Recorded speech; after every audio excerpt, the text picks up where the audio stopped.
La Côte d'Ivoire est le premier pays producteur de cacao avec 1,7 million de tonnes livrées en 2018. Le cacao rapporte 14% des recettes d'exportation. Ils sont des centaines de milliers de producteurs à vivre de l'or brun depuis toujours. En février 2019, l'État de Côte d'Ivoire a lancé l'opération de recensement des producteurs et l'identification des parcelles agricoles à travers le Conseil Café Cacao. Seulement voilà, l'opération ne fait pas l'unanimité au sein des acteurs de la filière. Les raisons, nous en parlons dans ce numéro 2. Ça fait débat avec nos différents invités.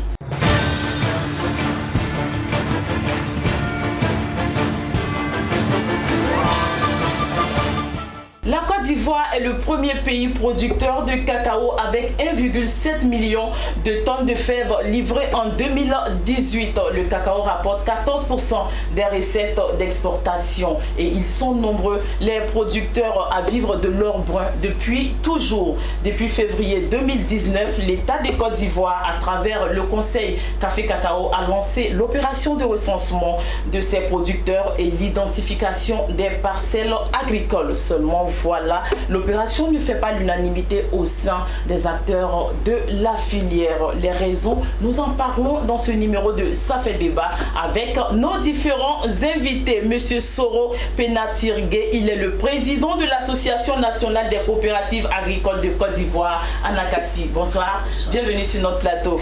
Merci beaucoup, venez prendre place. Nous sommes aussi en compagnie de monsieur Doua Obed, il est le président de l'Association des producteurs et organisations professionnelles et agricoles de l'Ouest montagneux, APROPAM. Bonsoir. Bienvenue, prenez place, merci beaucoup. Nous appelons maintenant le président Koné Moussa, président du syndicat national agricole pour le progrès en Côte d'Ivoire, SYNAPSI. Bonsoir. Bonsoir, bienvenue, venez prendre place, merci beaucoup. Enfin, notre consultant Assalé Timoko, journaliste, directeur général de l'éléphant déchaîné, maire de Tiasalé. Bienvenue, monsieur le maire. C'est un plaisir de vous recevoir. Prenez place. Merci beaucoup. Filière café cacao, les enjeux du recensement des planteurs. Nous en parlons avec nos différents invités sur ce plateau. Messieurs, bonsoir. Bienvenue sur notre plateau. Merci de nous avoir honorés de votre présence. Bonsoir. Alors, monsieur Soro, je le disais tantôt, l'opération a été lancée depuis février 2019. Est-ce que vous pouvez nous présenter cette opération de recensement des planteurs de la filière café cacao?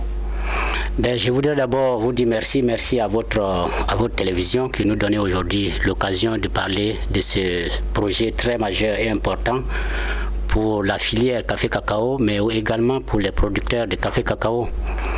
Vous savez, l'ANACASI que je représente, qui est l'Association nationale des coopératives agricoles de Côte d'Ivoire, est l'organe signataire du plan national de l'investissement agricole sur les périodes 2018-2025.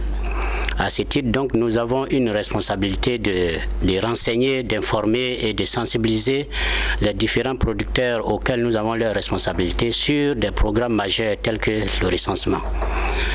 À la réalité, le recensement, ce n'est pas un fait nouveau dans la filière café-cacao. Nous pouvons vous signaler que c'est une des énièmes tentatives qui a démarré en février.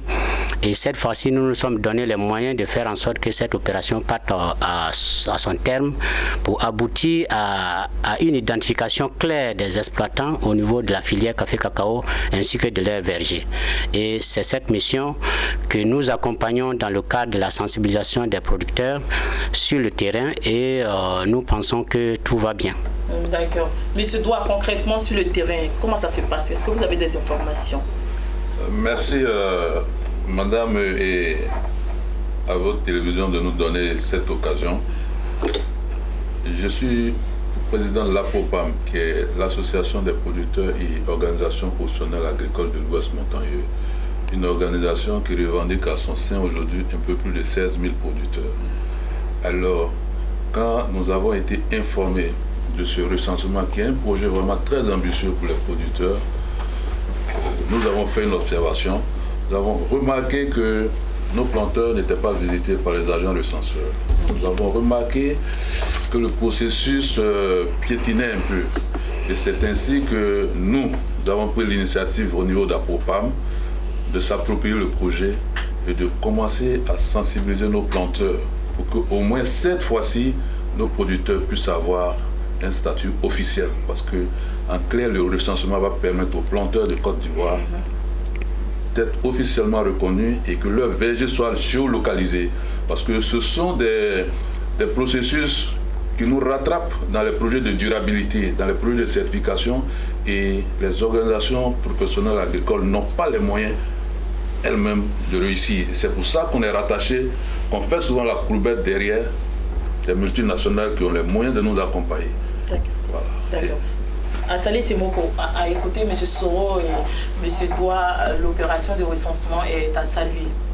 Oui, ils l'ont dit, je pense que ce sont des acteurs du secteur de la production agricole, notamment pour le binôme café et cacao. M. Soro, c'est ça. Il a dit que c'est la énième tentative pour recenser les producteurs en Côte d'Ivoire, les producteurs, les plantations, les superficies, les vergers et tout ça. Effectivement, il y a longtemps que cela a commencé. Je pense que sous le régime Gbagbo Laurent, en 2004 ou 2005, il avait déjà tenté de faire cette opération. Il sait qu'en tant que journaliste, en 2014, on avait fait une enquête sur les milliards qui ont été vendangés dans cette opération de recensement qui ont toujours été lancés en grande pompe et finalement sur le terrain, on n'a rien vu, alors que les fonds ont été décaissés et on n'a pas vu les résultats. Alors cette fois-ci, on espère que le programme va aller à son terme. Je sais que je me suis un peu documenté sur l'opération qui a été lancée par l'actuel conseil Café Cacao. Et je sais qu'il y a eu des ateliers de validation du processus de recensement et tout ça. Mais dans les faits, aujourd'hui, il n'y a pas beaucoup de communication. Il y a des étatiques sur le programme. Vous allez à Tchassalé, vous allez dans le campement, personne n'est informé de cette affaire.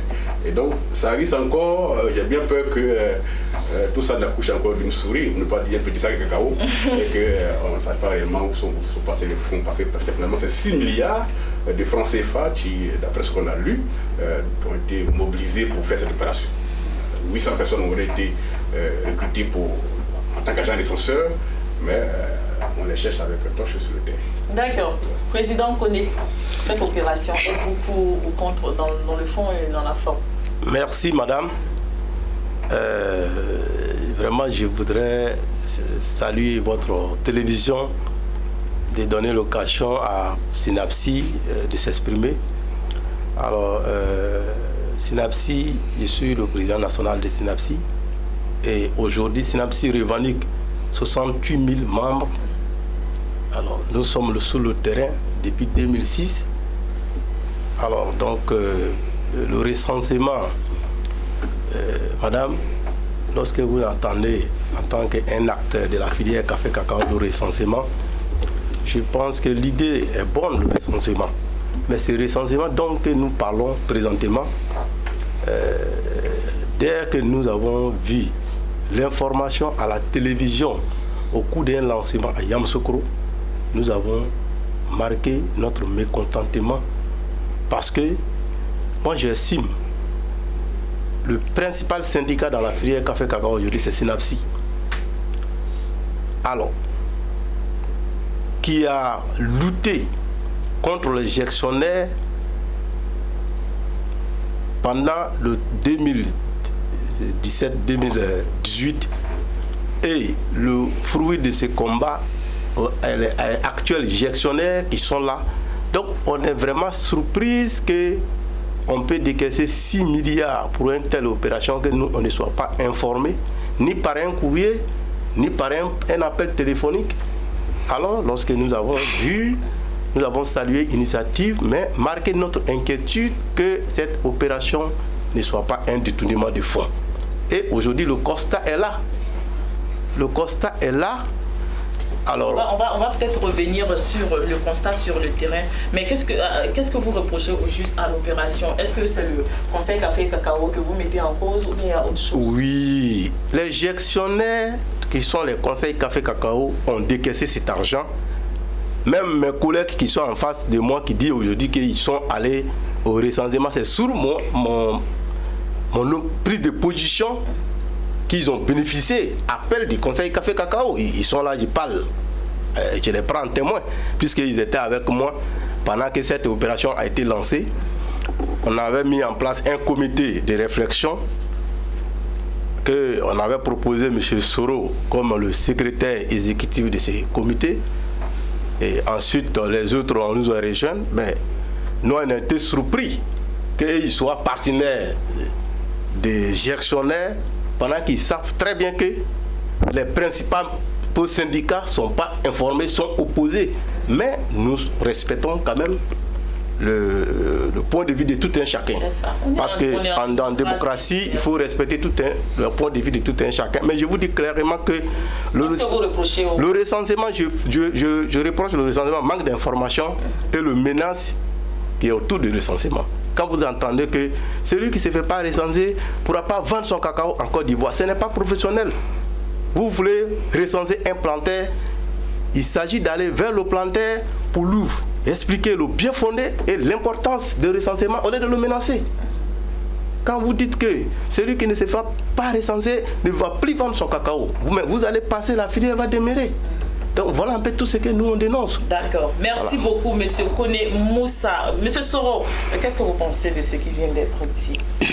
Madame, je pense que ce sera pas c'est des idées qu'il faut apporter au projet. Ce n'est pas la question des organisations, mais c'est nous-mêmes, notre fonction sur la plateforme de la filière café-cacao, sinon nos responsabilités vis-à-vis des producteurs. Vous êtes ici avec moi, vous êtes journaliste, vous êtes d'accord que pour que vous soyez reconnu en tant que journaliste, il a fallu qu'il y ait une identification des journalistes. Vous êtes d'accord que les élèves même qui sont les plus nombreux, les élèves sont connus par nombre par le ministère de l'Éducation nationale. Pareil pour le nombre de sous-préfets, pareil pour le nombre de militaires et tous les autres corps. La filière café-cacao dont nous parlons aujourd'hui, dont nous nous réclamons comme des leaders et des responsables d'organisation, nous existons lorsque ces producteurs existent. Mais allez-y regarder le dernier rapport de la Banque mondiale, allez-y regarder le niveau de paupérisation des producteurs. C'est de ça qu'il s'agit dans un programme. Nous, en tant qu'organisation des sociétés coopératives, organisation paysanne, nous pensons qu'on ne peut pas rester là et regarder impunément le monde, sinon le paysan en train de partir à la déchéance et aller veiller, dormir dans la pauvreté sans qu'on ne puisse lui apporter assistance. Voici pourquoi nous nous sommes engagés à soutenir ce projet. Maintenant, ceux qui sont les charlatans et qui pensent qu'autour de ce projet, il y a des non-dits et il y a des non-explications jusqu'à preuve de contraire, nous n'avons pas encore ces éléments.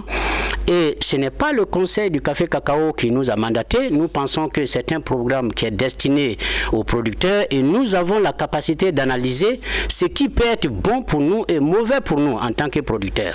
Mais écoutez, on dit aujourd'hui que la Côte d'Ivoire et le Ghana rentrent dans une plateforme commune en matière de politique du cacao. Vous savez qu'au Ghana, le producteur est identifié, chaque producteur a un code et il y a une traçabilité qui est suivie. En Côte d'Ivoire, on n'a pas ça. Vous savez aussi que tous les pays producteurs de cacao, nous sommes les derniers à avoir le mauvais prix. Mais pourquoi? Parce qu'il n'y a pas de traçabilité en Côte d'Ivoire. Aujourd'hui, le Ghana même, qui est notre voisin et qui a peut-être la moitié de notre production, les gens, ils ont les meilleurs prix là-bas. Mais c'est parce que là-bas, les producteurs sont identifiés, on sait exactement quelle est la taille des superficies, on peut apporter un soutien en matière d'intrants agricoles tels que les engrais, tels que les insecticides, parce qu'on a une maîtrise des superficies. D'accord.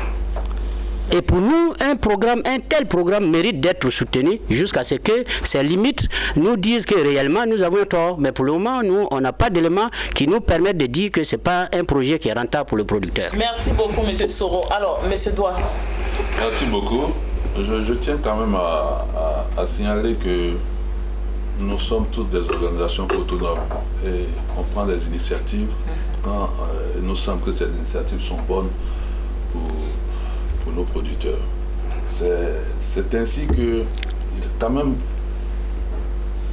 pas bien qu'on reste les bras croisés quand on sait que aujourd'hui en Côte d'Ivoire il n'y a pas de répertoire officiel des producteurs de café cacao. Quand on veut parler du nombre de producteurs, on les estime toujours. Et le producteur de café cacao légalement en Côte d'Ivoire aujourd'hui ne peut pas brandir une carte professionnelle pour dire voici mon métier. Nous encadrons plusieurs organisations et quand nous allons vers les banquiers demander de l'argent, des appuis, des partenariats avec eux, les exigences sont claires, ça ira. Nous, j'ai 500 producteurs, qu'est-ce qu'il faut qu'ils soient producteurs? il a 15 hectares. Ce sont les papiers de 15 hectares. Il n'y en a pas. Il n'y en a pas. Aujourd'hui, nous voulons profiter de cette occasion, même si ce n'est pas la première fois, mais nous voulons accompagner pour que cette occasion soit au moins un succès, pour permettre aux cacaoculteurs ivoiriens, aux caféculteurs, d'avoir une carte professionnelle, de brandir un document de sa plantation pour qu'il soit bancable. Parce que c'est de ça qu'il s'agit. Plusieurs organisations de producteurs aujourd'hui ne peuvent même pas avoir 10 millions avec une banque, 5 millions avec une banque.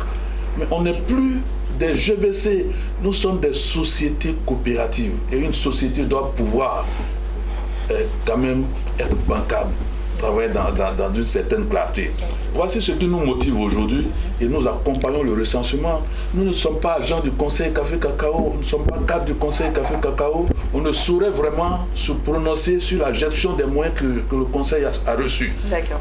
Mais pour le moment, nous pensons que c'est un travail que nous étions en train de faire nous-mêmes. Je vous signale qu'en 2013, j'ai engagé le recensement de mes producteurs. Vous savez ce qui s'est passé? Les superficies que les producteurs ont déclarées a dépassé la superficie de la région. C'est-à-dire que toute la région est plantation de café, il n'y a pas de route, il n'y a pas de maison. Mais c'est-à-dire que nous-mêmes, on ne réussit pas à faire ce travail. Et même si on le faisait, il fallait que l'État apporte son cachet là-dessus pour que ce soit valable. C'est pourquoi aujourd'hui, nous sommes sur le terrain pour récupérer ce qu'on peut récupérer dans cette opération. Merci beaucoup. Merci, M. Doua. Assalé Timoko, un commentaire sur tout ce que vous venez d'entendre. Le constat est sous nos yeux. Je regrette que le Conseil Café Cacao n'ait pas accepté de participer à cette émission. C'est toujours le constat qu'on fait quand il y a ce genre de débat. Les structures qui sont liées à l'État refusent de participer à ce genre de débat. Et ça fait que très clairement, nos téléspectateurs se posent la question de savoir comment on peut faire le procès de quelqu'un en son absence. Et c'est vraiment dommage. Cela dit, en écoutant les acteurs du secteur, j'ai quelques inquiétudes. Déjà quand je vois le chapeau qui est sur la tête de M. Soro, ça nous rappelle l'époque des tapés d'eau, les grands chapeaux de la filière, les gens qu'on a vus qui tenaient de gros sacs, et puis après on a découvert les monstrueux détournements qu'on a connus dans la filière Café Cacao à l'époque du régime Gbagbo. Et aujourd'hui, les faits sont là. La Côte d'Ivoire maintient son habitude dans un cadre qui me semble un peu informel. Voilà, on n'est pas le premier producteur de cacao au monde et maintenir ces producteurs dans l'informel. Ils n'ont pas, j'allais dire, d'existence légale. Voilà. C'est ça. Il y a combien de producteurs de cacao en Côte d'Ivoire, on ne sait pas. On fait des estimations. Pratiquement après 60 ans après les indépendances, on en est là. Et donc l'idée est très bonne de vouloir enfin recenser les producteurs, leur offrir une carte qui permet de dire je suis producteur, connaître exactement la superficie sur laquelle ils travaillent, connaître l'âge des vergers qu'ils ont, pouvoir géolocaliser leurs plantations et pour avoir une idée globale des productions qui se font en Côte d'Ivoire. Et au-delà, c'est la traçabilité du cacao, pour connaître un peu les biformes de travail des enfants et tout ça. Je pense que c'est les objectifs qui sont assignés à cette opération de recensement. Donc l'idée, dans le fond, elle est bonne. Maintenant, au niveau de la forme, bien qu'on aurait pu voir la forme dans le fond, s'il y a encore des soupçons au niveau des acteurs, des organisations professionnelles qui sont dans le secteur, on risque de tomber encore dans une opération où l'État qui a bien voulu faire va se retrouver désarmé parce que les premiers concernés ne veulent pas aller à la modernisation. C'est clair et c'est net. Et donc, je pense que tous les acteurs devaient se mobiliser pour enfin, cette fois-ci-là, mener cette opération à son terme. Et qu'à la fin, on fasse un séminaire ou bien, je sais pas moi, d'atelier pour dire on a fini l'opération, voilà les difficultés qu'on a connues, mais voilà les résultats qu'on a aussi. Aujourd'hui, on a eu des clairs de qui est producteur en Côte d'Ivoire, où il se trouve, qu'est-ce qu'il produit, qui travaille dans son champ. Ça, devant les bailleurs de fonds internationaux, ça a de la valeur. Et notre cacao, comme on le dit, pourrait être certifié selon qu'on vient de la région d'ici ou d'ailleurs. C'est ça l'objectif de cette opération. Donc les opérateurs devraient commencer à ne pas se regarder en chaîne de faïence, comme dans toutes les filières où quand on veut faire quelque chose, c'est les palabres, puisqu'il y a des pétules à récupérer par endroit.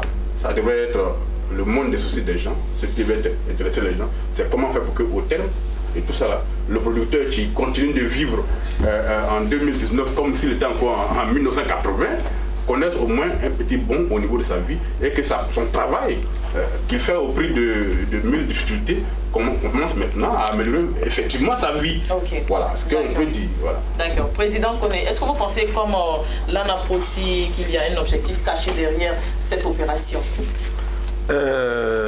Madame, vous savez, le recensement, SYNAPSI ne peut pas dénoncer pour dire que le recensement est mauvais. Oui, oui. Parce que nous-mêmes, on avait déjà commencé le recensement. Voilà les documents qui sont là.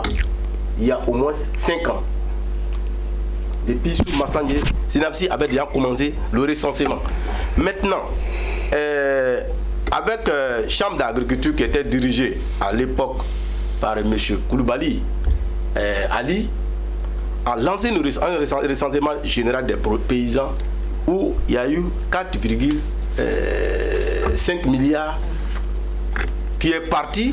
Il y a eu un séminaire à Yamoussoukro pour faire le bilan, mais le bilan était amer. Les gens n'ont pas été recensés.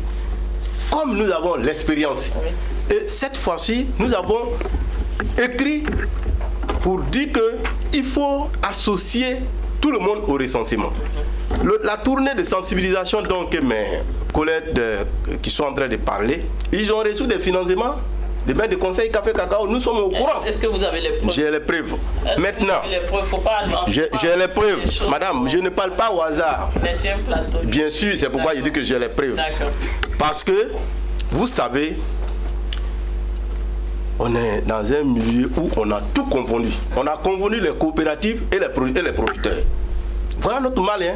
On a confondu les coopératives et les producteurs. C'est quoi la différence? Or, la différence aujourd'hui, le moment que les opérateurs prenaient carte d'achat et les gars payaient impôts, dès que les coopératives ils ont pris, c'est-à-dire la loi coopérative, la loi 97, qui a autorisé les paysans à se réunir pour faire les coopératives, même ça donne des privilèges aux producteurs, c'est-à-dire ils sont exonérés de certains impôts. Donc tous les acheteurs en même temps sont devenus coopératifs, c'est-à-dire tu vois beaucoup de présidents de coopératives, ils n'ont même pas de plantation. Et ils sont là, ils prennent quelques personnes et ils disent donc je suis agréé dans tel coin. Et même là, même si l'État donne bon prix, ils n'aiment pas ça parce que en achetant le cacao cher, ça ne les arrange pas. Bon, si c'est les coopératives là qu'il faut constituer comme l'élément clé pour une telle opération, ça ne peut pas marcher. Ça ne peut pas marcher.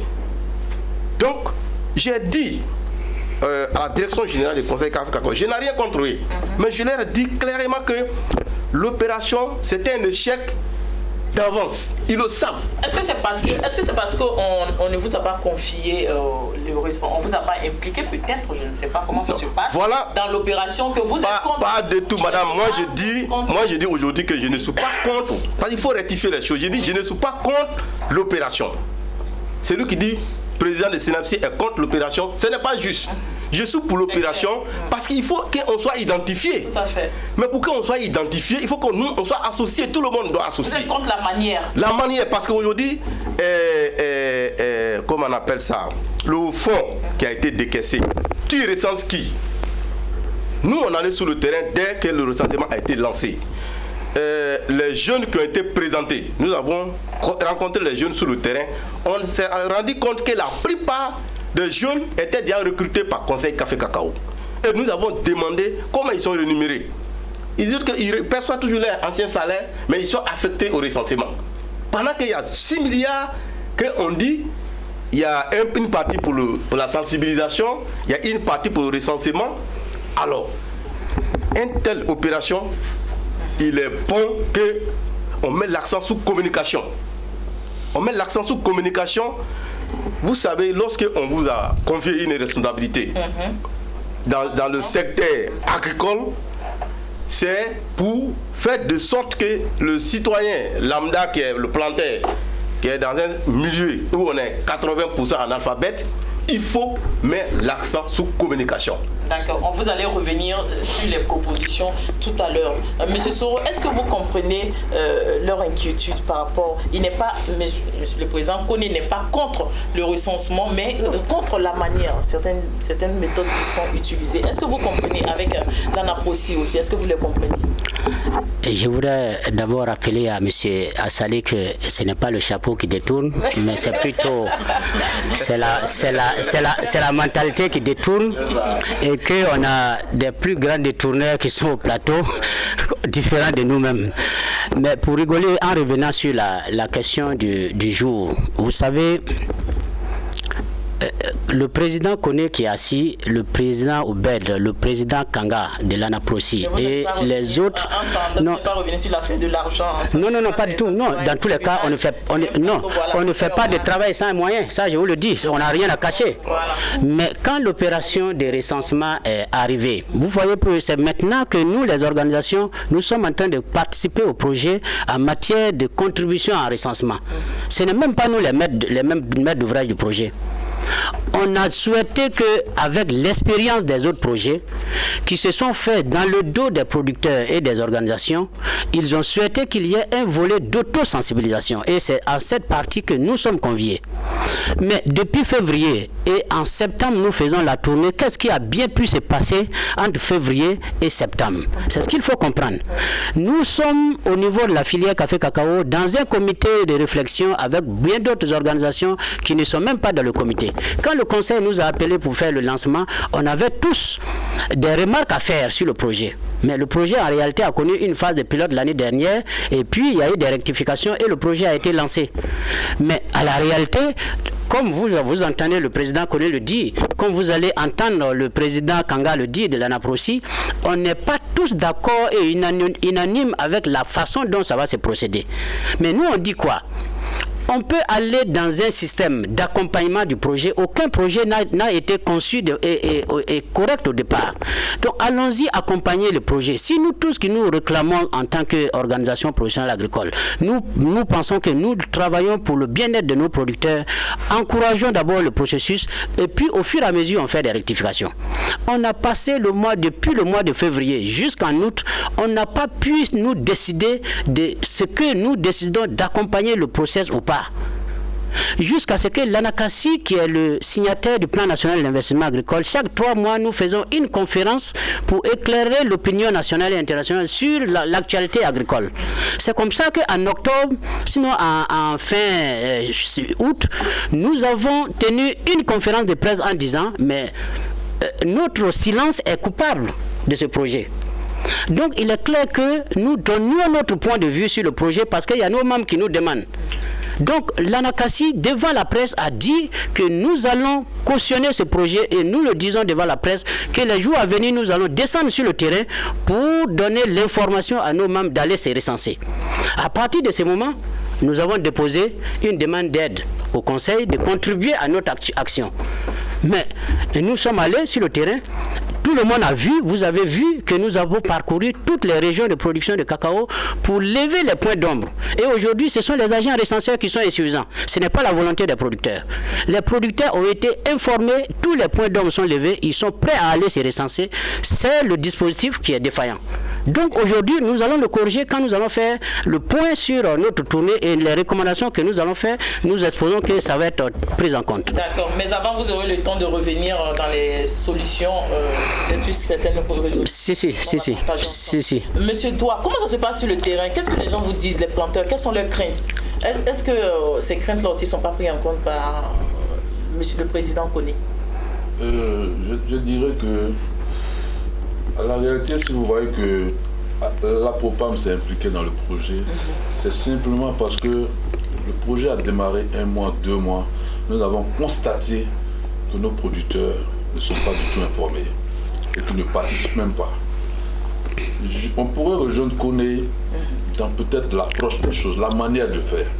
Mais dans le fonctionnement d'un État, dans le fonctionnement des structures, je dirais quand M. le maire lance un projet chez lui, écoutez, tout le monde ne peut pas comprendre la même journée.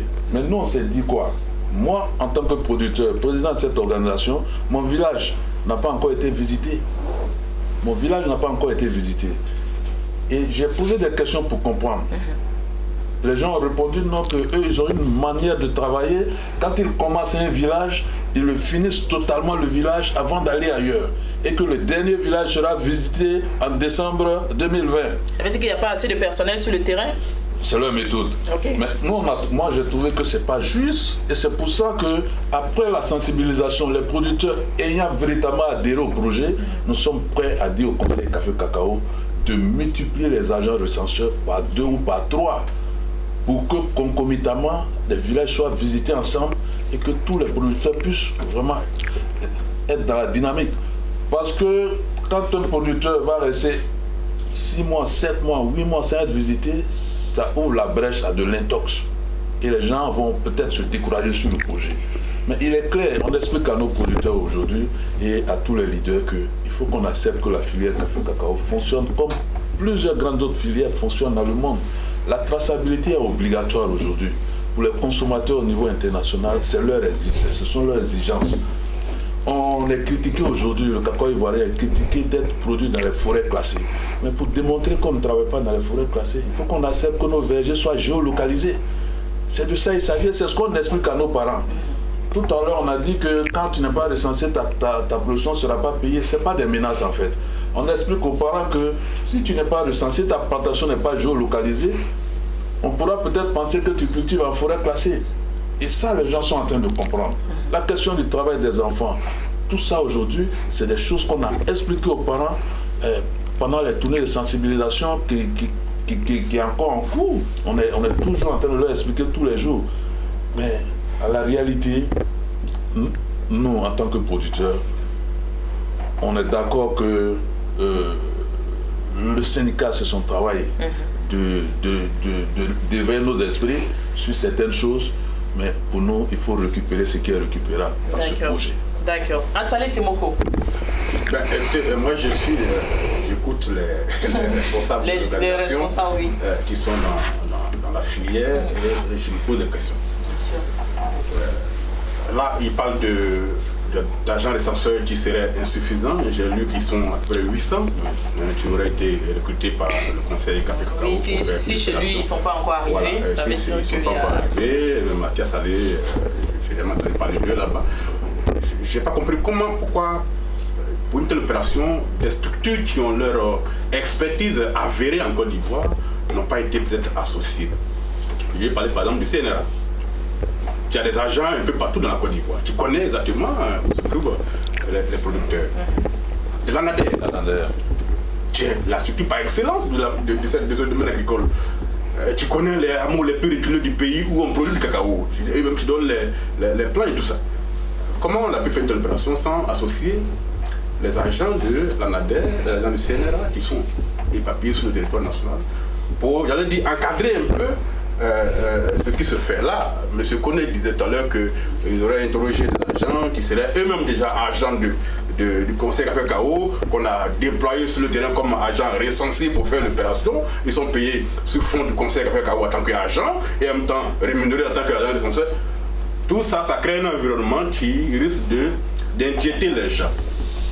L'opération n'est pas entourée d'une grande communication. De sorte que les gens auraient raison de réagir ainsi. Que les gens débarquent dans un campement pour dire on est venu vous recenser. Quelle raison? Le paysan n'a jamais été informé de cette opération et jamais il va accepter dans sa carte d'identité pour se faire recenser. On a un pays où le tout politique a empoisonné tous les esprits. Et donc, des gens débarquent dans une forêt pour dire bien vous recenser. Automatiquement, ils sont en danger. Donc, il faut qu'il y ait une communication. Les sous-préfets, les préfets, tout ce monde-là devrait être impliqué dans l'opération sur le terrain pour relayer les informations et fluidifier l'opération. Parce que là, on a dit que ça va durer 2 ans. Hein, ça va être pour 2 ans. Après près de, comme je sais pas moi, 7 mois, 8 mois de lancement, le bilan à mi-parcours n'a pas encore été fait. On n'a pas encore, tout à l'heure, il a dit qu'ils avaient adressé les difficultés, ils vont faire le point pour essayer de corriger un peu. Ben, tout ça devrait faire l'objet, de façon trimestrielle, de recadrage. Oui, là, on parle de multiplier les agents recenseurs par 2 ou par 3, donc à peu près 2400 personnes encore. Yes. Ça veut dire que tant qu'on n'a pas ça, en décembre 2020, on n'aura pas recensé le tiers des producteurs et 6 milliards auraient été engagés. Et encore fini, pour qu'on trouve encore un autre financement pour refaire ça en 2021 ou 2022. ça risque d'être encore un échec. Donc il faut que les acteurs du secteur rapidement se retrouvent, communiquent et recadrent les choses pour que personne ne soit exclu de cette opération. Parce que comme vous le dites, le paysan qui ne serait pas recensé pourrait ne pas être à l'aise pour vendre son cacao parce qu'on pourrait le soupçonner de cultiver par ailleurs dans des forêts classées, alors que peut-être il est de bonne foi, il n'est même pas informé de cette opération. Donc tout ça incline à demander aux responsables d'aller avec toute la méthodologie qu'il faut et ne pas se précipiter pour faire du buzz parce que bon, le conseil doit travailler et donc il faut y aller.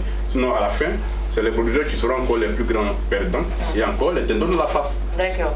Président Koné, c'est la 4e tentative de recensement. Est-ce que vous pensez que cette fois-ci, ce sera la bonne?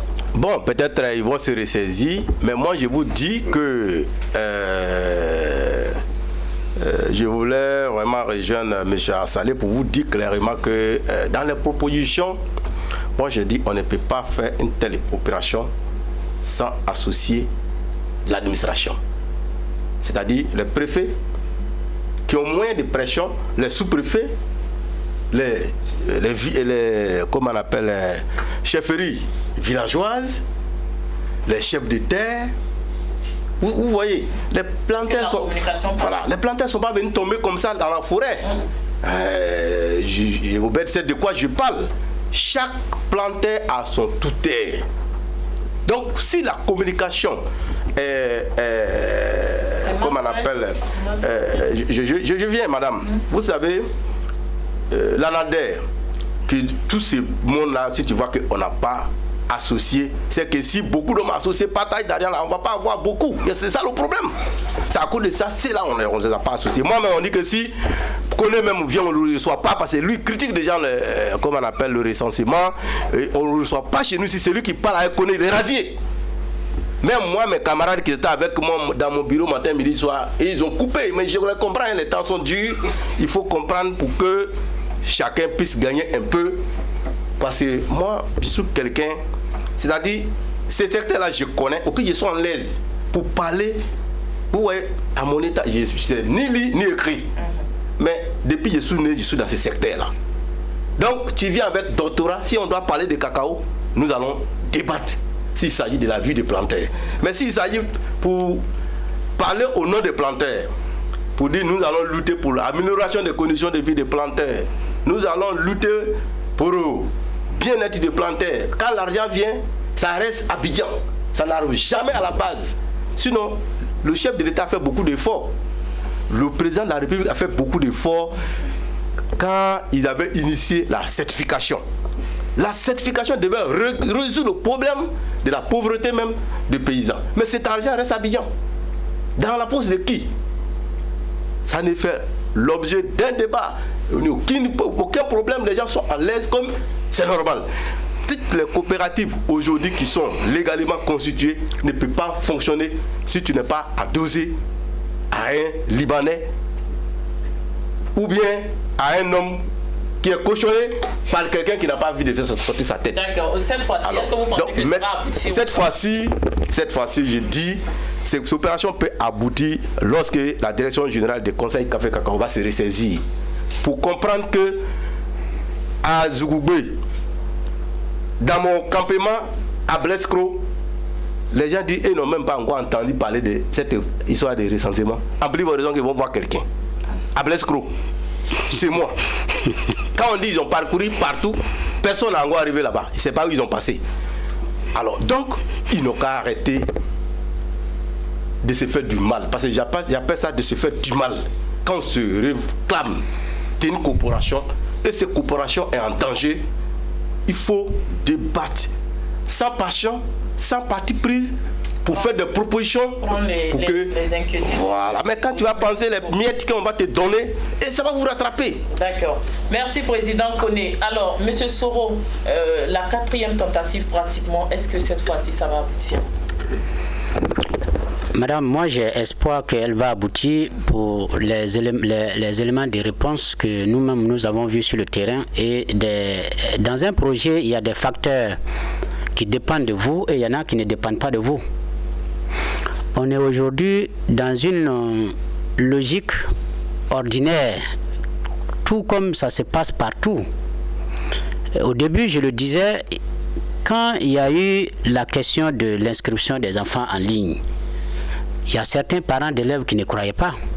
Aujourd'hui, vous ne pouvez pas envoyer votre enfant à l'école si vous n'acceptez pas de l'inscrire en ligne. Quand il s'agissait de faire l'identification des puces, il y a des personnes qui ne croyaient pas. Aujourd'hui, vous ne pouvez pas communiquer avec une puce tant que vous n'êtes pas identifié. Aujourd'hui, la professionnalisation du secteur s'impose à nous et nous devrons marcher avec. Dans la mesure où nous ne consommons pas de cacao, dans la mesure où nous sommes dépendants et tributaires d'un marché international, et donc nous devrons nous accommoder aux exigences. Aujourd'hui, c'est vrai, il y a des éléments à critiquer au projet. Mais nous sommes sur ce plateau parce que nous avons été des organisations qui participent à la communication en partie sur le projet. Mais les projets qui sont passés, ni le président Koné, ni moi-même, ni le président Oberi, nous ne participons pas à cette démarche sur le terrain. Donc aujourd'hui, d'associer les acteurs eux-mêmes dans ce projet, c'est un facteur clé de réussite et de succès. Donc pour nous, nous allons continuer de poser effectivement les problématiques que nos collègues des syndicats et des autres organisations posent. Mais pour nous, écoutez, si on veut avoir le même prix que le Ghana, on est obligé d'être recensé. Si on veut avoir aujourd'hui, vous lisez les journaux, les gens viennent de quitter en Allemagne. Effectivement, les chocolatiers sont en train d'accepter d'aller dans ce qu'on appelle le revenu qu'on appelle décent des producteurs. Et ça, la traçabilité, c'est un facteur crucial de ce projet. Donc, pour moi, je ne suis pas pessimiste. L'Anakasi accompagne ce projet. Nous sommes bénéficiaires du projet. On n'est pas en train de défendre le projet parce que nous sommes des bénéficiaires au projet et nous souhaitons qu'il arrive. Ce n'est pas nous qui devons être pessimistes en disant que le projet, ça ne va pas aboutir. On souhaite même qu'il arrive plus vu déjà les moyens qui ont été engagés. Donc, l'État et le Conseil n'ont même pas intérêt à ce que cette dernière fois, le projet n'aboutisse pas et qu'on puisse prendre en compte les propositions des uns et des autres pour améliorer le projet. Moi, j'ai foi que le projet doit aboutir et que nous devrons l'accompagner à arriver à son terme parce que, comme le maire l'a dit, si on n'arrive pas, c'est nous qui perdons. Donc nous devons faire en sorte qu'on puisse arriver et nous allons arriver. Le président Koné pose des questions essentielles. Il pose des problèmes qu'on ne peut pas ignorer. Est-ce que vous le comprenez? Le président Koné pose le problème des effectifs. Avant de nous introduire dans le projet, nous avons rencontré la direction générale du Conseil qui nous a dit ceci. C'est dommage qu'il ne soit pas là. Je vais vous expliquer pourquoi est-ce que ce sont des agents du Conseil. Il y a eu un audit sur la filière fait par KPMG. Il a été reconnu un sureffectif au niveau du Conseil. Et donc, une autorisation de licenciement avait été ordonnée. Du coup, la direction générale se retrouve avec des agents qu'il faut mettre dehors et en même temps des agents qu'il faut recruter pour un projet. La seule chose, c'était pour une situation plus sociale de reconduire ceux qu'on devrait normalement licencier dans le projet et de les compléter par d'autres qui devraient venir. Ça, c'est l'explication de la direction. Mais en même temps, quand il y a eu des appels d'offres sur le projet, pour des candidatures pour réaliser le projet, on s'est retrouvé avec 12 milliards. Et quand le Conseil estime qu'ils ont de la ressource humaine à injecter, ils ont la logistique qui est déjà disponible, ils ont des bureaux, ils ont tout qui est disponible, cela permettrait de réduire les coûts du projet et c'est pour ça qu'on est tombé à 6 milliards. Je ne suis pas là pour défendre le Conseil, mais nous, avant de nous engager dans le projet, nous sommes allés au renseignement et c'est ce qu'on nous a dit. Nous avons compris, on a même certains de nos collègues présidents d'organisation qui ont contribué à donner des agents de recensement. Nous, on n'en a pas fait. Mais j'estime que quand vous avez sur la main gauche des gens que vous devrez licencier et vous avez un recrutement à faire en matière d'expérience, vous avez le choix à faire. J'estime que c'est ce qui a fait qu'ils ont récupéré la partie qu'ils devaient licencier pour les réinjecter dans le projet. Mais nous, on estime que techniquement, nous ne sommes pas les pilotes du projet. C'est le Conseil qui est le pilote du projet. Et nous sommes les bénéficiaires du projet. Donc, le Conseil est responsable du résultat. nous ne faisons qu'accompagner. Et nous souhaitons que cette activité soit bénéfique aux producteurs. Donc, pour nous, il y a des détails que nous allons rattraper au fur et à mesure. D'accord. Monsieur Doua, oui. Monsieur Kone vous accuse d'être de connivence avec le Conseil Café Cacao, de ne pas prendre en compte certains problèmes réels liés au recensement des planteurs de café cacao. Hein. Est-ce que vous le comprenez? Je ne pense pas que c'est ce que M. Kone dit. Je crois que M. Kone aujourd'hui a certainement intérêt à aller sur le terrain, demander à ses 68 000 membres de rentrer dans le recensement, puisqu'il est écouté. Le simple fait que de votre plateau ici, il demande à ses planteurs de se recenser, il leur aura rendu grand service. Parce que, en clair, moi, je voudrais simplement dire que la communication sur le recensement, je me suis invité dedans, je me suis imposé dedans en tant qu'organisation. Sinon, le conseil ne m'a pas écrit pour dire viens, tu vas accompagner le recensement. J'étais sur le terrain, Radio Côte d'Ivoire a annoncé à Propam sur le terrain en train de parler de recensement aux planteurs. Parce que je me dis que chacun a un rôle à jouer dans le fonctionnement d'une république normale. Je ne suis pas technicien du Conseil Café Cacao. J'ai appris qu'il y a un recensement. C'est vrai que je n'ai pas été associé, je critique, mais en même temps, je vais sur le terrain demander à mes planteurs, entrer dans le recensement parce que c'est ce qui peut vous sauver, c'est ce qui peut nous sauver. C'est ce que j'étais en train de faire. Mais en même temps, il faut quand même que moi je sois réaliste avec moi. Moi, je n'interprète pas les chiffres aujourd'hui. Moi, personnellement, dans mes premières analyses, j'ai dit, mais est-ce que le chiffre qu'on vient d'annoncer est suffisant même pour réussir à faire un recensement et la géolocalisation des producteurs ivoiriens? Je m'inquiétais. Je me dis, mais est-ce que le chiffre est suffisant? Mais je ne suis pas économiste pour maîtriser les détails, pour savoir si 6 milliards peut recenser ou pas. Et je n'ai même pas la responsabilité de faire ce point. Même si on me confiait, je n'ai pas l'expertise de le faire. On pourra regarder la manière de faire. Moi, dans mon approche, j'ai dit au départ, mais cette histoire, même si ça se confie aux présidents de coopératives, ils sont sur le terrain avec les paysans, ça allait aller plus facilement. Mais écoutez, ce sont eux qui ont en charge la responsabilité, ils ont décidé de faire ainsi. Il est important qu'on critique ce qui n'est pas bien, mais qu'on ne soit pas très pessimiste sur le projet. Moi, j'ai foi que ce projet-là va réussir. Et si ça réussit, ça va aider aussi les producteurs ivoiriens. D'accord. Merci beaucoup. Assalé Timoko, avec ces différents avis divergents, la filière café cacao. Non, je ne crois pas que les avis soient divergents que ça, puisque l'objectif il est le même pour tout le monde. Il faut que les producteurs, l'État de Côte d'Ivoire, les structures professionnelles de la filière se mettent tous autour du projet pour que le résultat qui est attendu soit obtenu. Puisque pas derrière, comme l'a tout à l'heure M. Soro disait qu'au Ghana, le prix est beaucoup plus intéressant que ce qui est fait en Côte d'Ivoire. Parce qu'ils ont essayé de professionnaliser le secteur et que par conséquent ils sont en avance sur la Côte d'Ivoire. C'est d'ailleurs curieux que le premier producteur soit à la traîne en matière de certification. Et donc si l'État a pris conscience que ces choses-là doivent se faire maintenant, je pense que les moyens et toutes les réflexions doivent se faire autour de comment faire pour que l'opération soit un succès. C'est très important. Et je reviens dessus. Il y a des agents de l'État qui sont sur le terrain, à travers la NADER, à travers le CNRA, les sous-préfets, les chefs de village, qui sont par ailleurs aussi des agents de l'État, qui sont ne pas arrêter, ils sont dans les villages, ils connaissent les populations. Donc, en trouvant une méthodologie qui était peut-être plus efficace, qui aurait peut-être même coûté encore plus moins cher si on associait la NADER, les sous-préfets, les préfets consorts, ils sont des agents de l'État, donc c'est peut-être des petits bonus de carburant que les gens allaient recevoir, et l'opération allait avancer plus vite. Je ne sais pas, ils ne sont pas là pour répondre aux questions qu'on pourrait leur poser. Je pensais tantôt, quand on les écoute, on se dit, mais où est l'État? Mais justement, c'est ce qu'ils sont. Je sais qu'à l'époque, il y a eu cette opération qui avait été confiée à une structure privée qui devait faire ce recensement-là.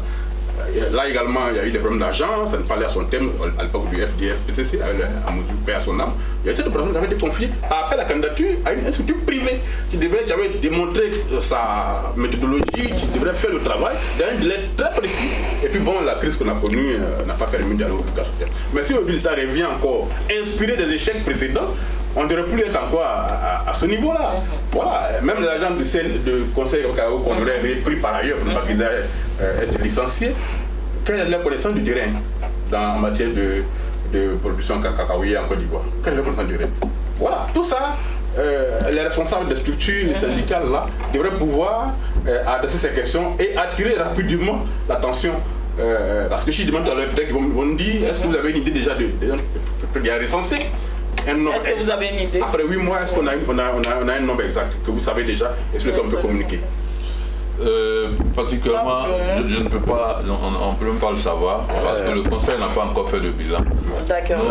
Alors qu'on pouvait remonter l'information de taboulage au sous-préfet, du sous-préfet au préfet, du préfet au préfet, ainsi de suite. Et ça devait être fluide pour qu'on puisse suivre d'ailleurs la traçabilité du recensement avant qu'on ait la traçabilité de la production. D'accord. Et là, ça aussi le plus important. Ok, les préoccupations sont claires. Monsieur Koné, oui, on tend pratiquement vers la fin, d'accord. Oui. Donc on ne va pas rester comme ça, il faut trouver une solution. Vous n'allez pas faire le bras de fer en griffe tout le temps, il faut trouver une solution. Quelles sont vos propositions pour que le recensement aboutisse? Parce que comme vous l'avez dit, vous le soutenez, hein, vous n'êtes pas contre le recensement et ça a beaucoup d'avantages pour les planteurs.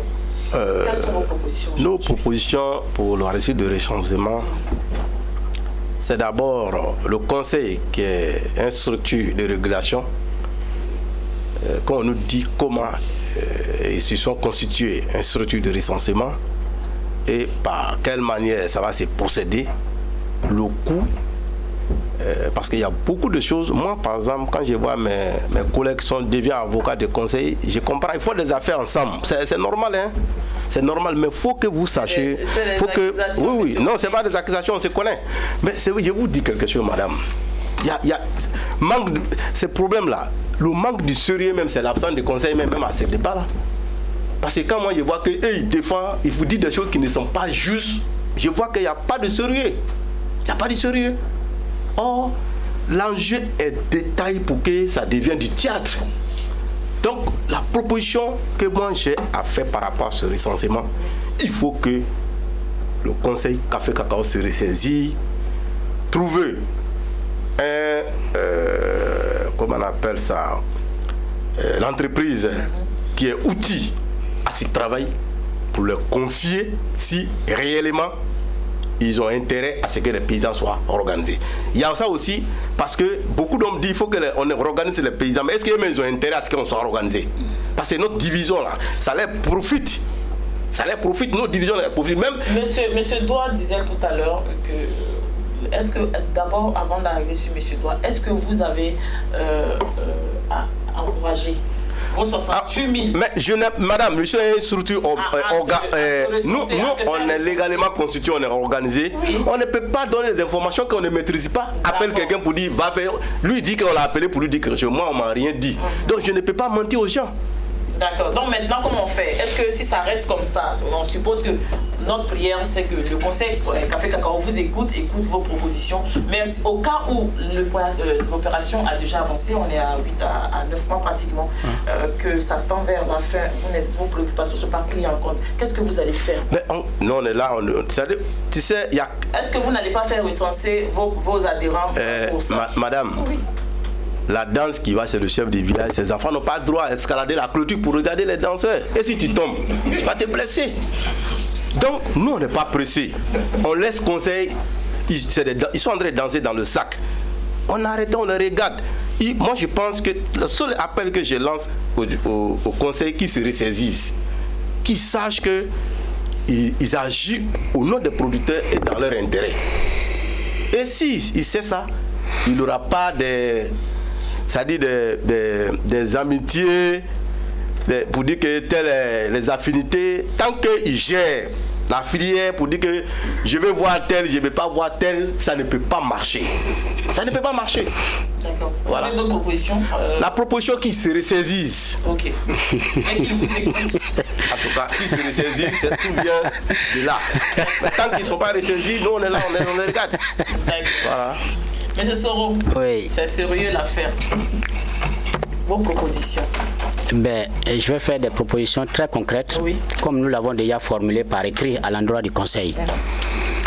Et je ne veux pas revenir dans le débat du président Koné. Je n'ai aucune complicité avec une organisation. Tout le monde sait qu'à une époque très récente, j'étais celui-là l'année dernière qui a tiré à boulet sur le Conseil en demandant les états généraux de la filière. Donc le Conseil n'est pas mon ami.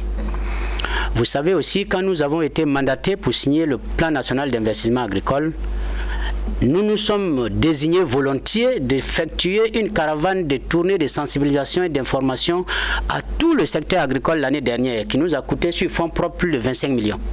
Ça, ce n'est pas le Conseil, aucune organisation l'a financé. C'est le fonctionnement de notre organisation. Donc, identifier qu'un projet est rentable et bénéfique aux producteurs et s'engager à le soutenir n'est pas une complicité. Maintenant, pour revenir aux propositions, c'est qu'il faut que le Conseil fasse violence sur lui-même pour que cette opération réussisse. Ça, c'est la première proposition. Il ne faudrait plus qu'on enregistre un échec en plus des autres qu'on a enregistrés sur cette opération. De deux, il faut l'implication de l'État. C'est vrai, je suis d'accord avec ça parce que nous sommes allés sur le terrain, nous avons écouté des choses, on a entendu des choses, mais je me dis, mais est-ce qu'on est dans un état où l'État prend par moment ses responsabilités? Ces projets, si, je vais vous le dire, ce projet, c'est un projet de l'État. Comme vous le dites là, les chefs traditionnels, les préfets, tout le monde a été associé au lancement de ce projet. Tout le monde sait que ce n'est pas le projet d'une organisation. Quand les uns et les autres disent, c'est nous, on devrait le faire, c'est là. Mais l'État, l'État, c'est, comment on appelle, à sa partie régalienne. Quand on dit le recensement de la population et de l'habitat, est-ce que c'est un parti politique ou bien une organisation qui le fait? C'est l'État qui le fait, parce que ça fait partie de ses engagements. Alors, moi je dis, l'État décide de ce qu'on identifie les producteurs. Vous arrivez sur le terrain, des gens passent la nuit pour dire à des propriétaires terriens, si vous vous faites recenser, ils vont vous arracher vos terres. Si vous vous faites recenser, ils vont vous faire payer les impôts. Et l'État regarde, nous on fait le reporting ici, ça, le Conseil est au courant et il n'y a pas de mesures pour arrêter ça. Ça veut dire quoi? Nous-mêmes, nous sommes en train d'engager le processus vers la mort. Mais vous pensez que c'est quel projet de l'État? Que l'État lui-même décide de mettre sur le terrain et il sait qu'il y a des gens qui creusent contre le projet et on ne les arrête pas. Je rencontre des responsables du Conseil Café Cacao dans les délégations qui disent, quand on va dans un tel village, on s'en va donner l'information, la sensibilisation. Quand on retourne, les gens retournent la nuit pour aller dire aux gens, ne vous faites pas recenser, ils vont vous faire payer les impôts. Ne vous faites pas recenser, ils vont vous faire arracher vos terres. Et l'État ne dit rien. Ça, c'est une des responsabilités que le Conseil doit assumer. Si effectivement c'est un projet d'État, il faut qu'on prenne les responsabilités et puis arrêter ça. Et aller à la, comment on appelle, à la professionnalisation de la filière. Donc ça, c'est un deuxième point. Le troisième point, c'est le volet communication du projet. Comme vous le dites, ça, nous avons encore écrit pour dire que non, même 10 milliards même pour recenser, 20 milliards, 100 milliards pour recenser les producteurs de café cacao, ce n'est pas ce qu'on n'a pas encore vu dans la filière. Vous êtes au courant de l'histoire de la filière. Si aujourd'hui, on devrait se saigner les caisses pour faire en sorte que les producteurs soient recensés, ce n'est pas de 6 milliards on parle. Donc, il faut que l'État s'engage dans la communication. Et il n'y a aucun projet qui aboutit sans la communication. Donc, nous, on demande au Conseil de véritablement s'impliquer dans la communication. L'État doit prendre ses responsabilités sur le projet et le Conseil doit faire en sorte qu'on n'échoue plus. Je vous remercie. D'accord. Merci beaucoup, M. Soro. M. Doua, vos propositions. Merci beaucoup. Je crois que au niveau du Conseil, il faut que le Conseil comprenne que sur le terrain, il y a d'autres difficultés qui font entrave au projet. Tout à l'heure, on n'est pas rentré dans les détails pour expliquer, mais je crois que le problème foncier pose beaucoup de problèmes aux agents de recenseurs. Vous savez que la cession des terres dans les zones forestières, ça n'a jamais été gouverné par l'État. Donc aujourd'hui, au niveau du recensement, par exemple, vous trouvez un producteur terrien ou bien un allogène qui veut faire recenser sa plantation, qui dispose d'un document qu'on a écrit dessus, travail partagé. Et les agents sont confus. Le monsieur dit non, c'est le travail en partage, c'est pas matière en partage. Donc tu n'iras pas faire la géolocalisation. C'est cette difficulté comme ça qui ressort sur le terrain. Et avec les sous-préfets qui nous ont reçus dans leur localité, ils nous ont aussi remonté ces difficultés, ça est dans nos rapports, pour dire clairement que le processus de recensement est menacé aussi par le problème foncier, par les conflits sur la terre, sur les terres. Et ça, il faut aussi que l'autorité étatique s'implique pour que ça puisse décoller véritablement ça.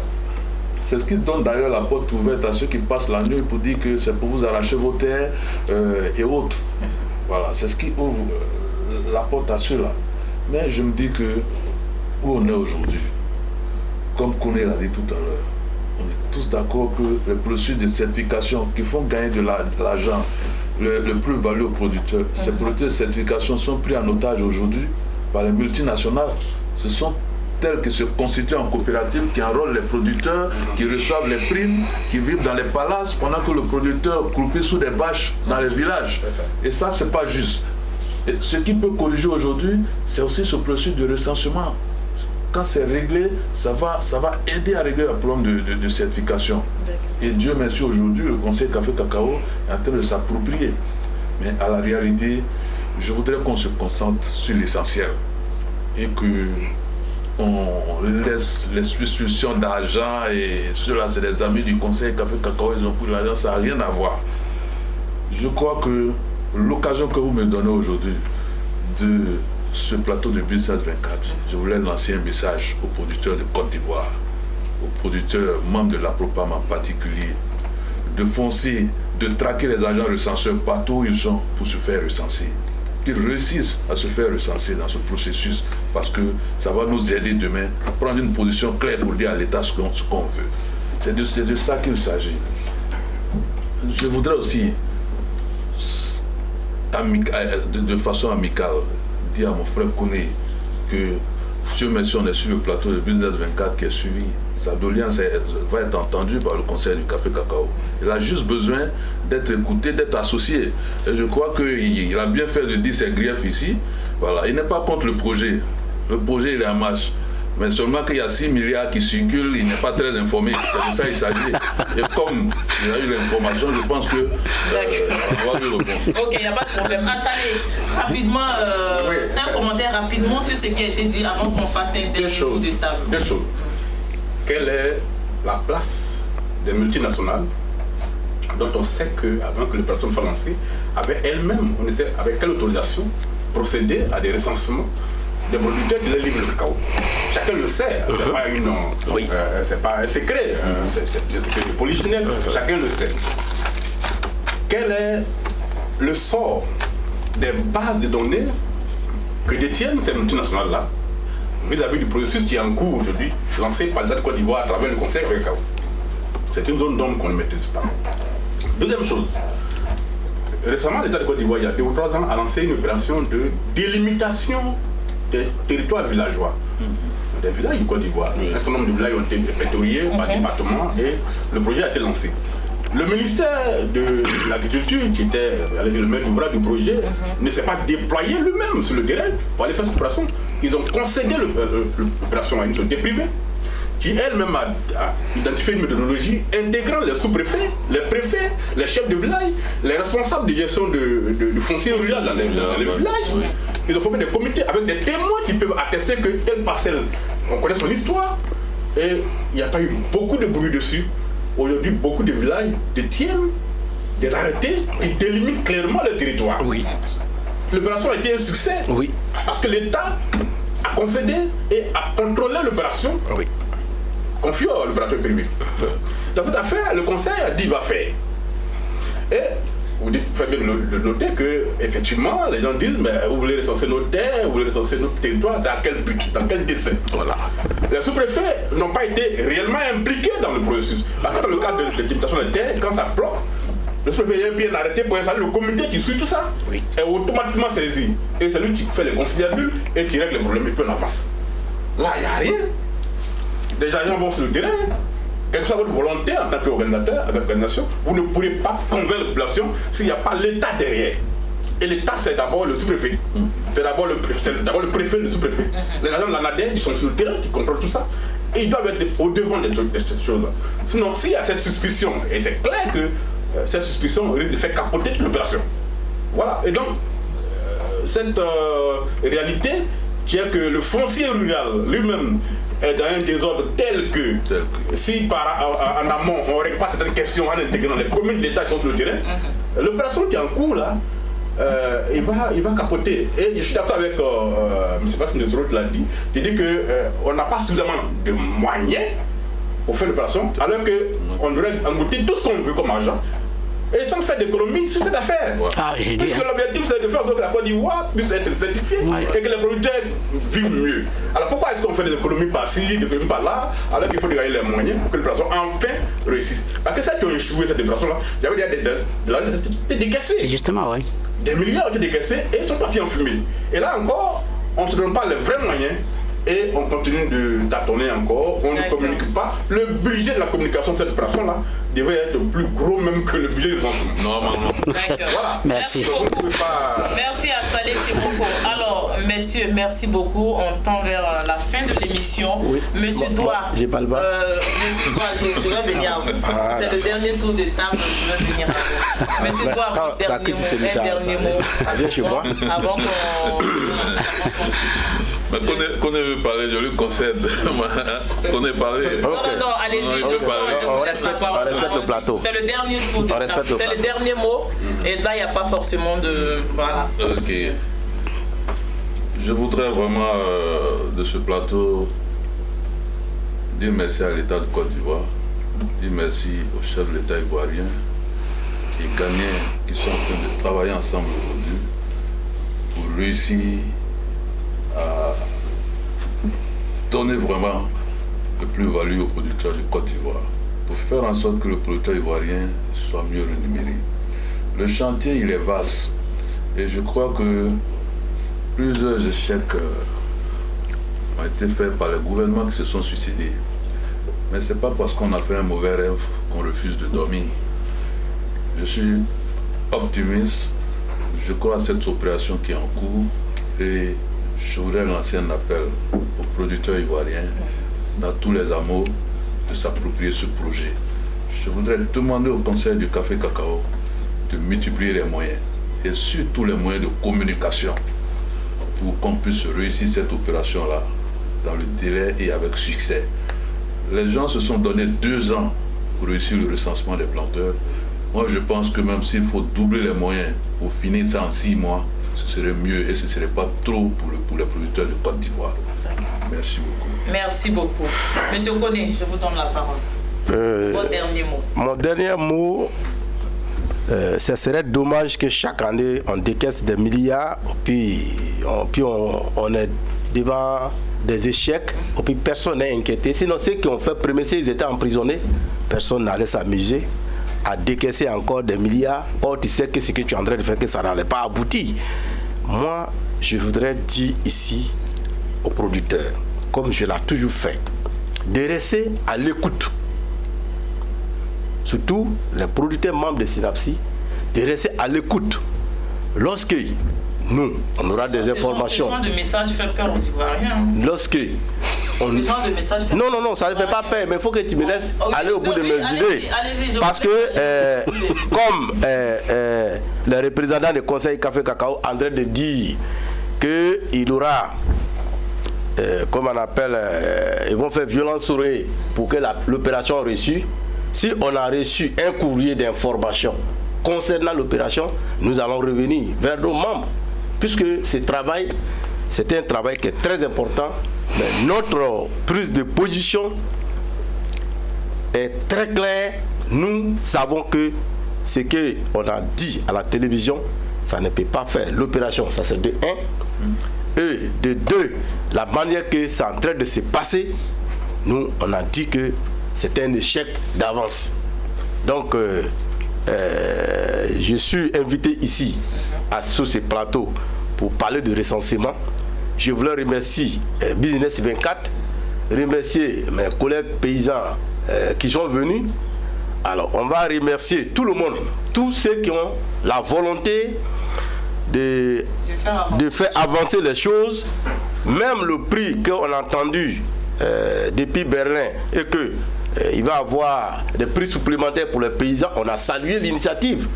Mais on a marqué notre inquiétude, comment un paysan va réussir pour lui. On ne nous a pas encore expliqué. On est encore inquiet que le prix supplémentaire soit bloqué encore en cours de route. Voilà. Je vous remercie. Merci beaucoup, Président Koné Moussa. Alors, M. Soro, votre dernier mot. Je commence d'abord à vous dire grandement merci. Merci à tout votre plateau, merci à tous les téléspectateurs qui nous suivent. C'est avec beaucoup de satisfaction que nous avons passé cette émission.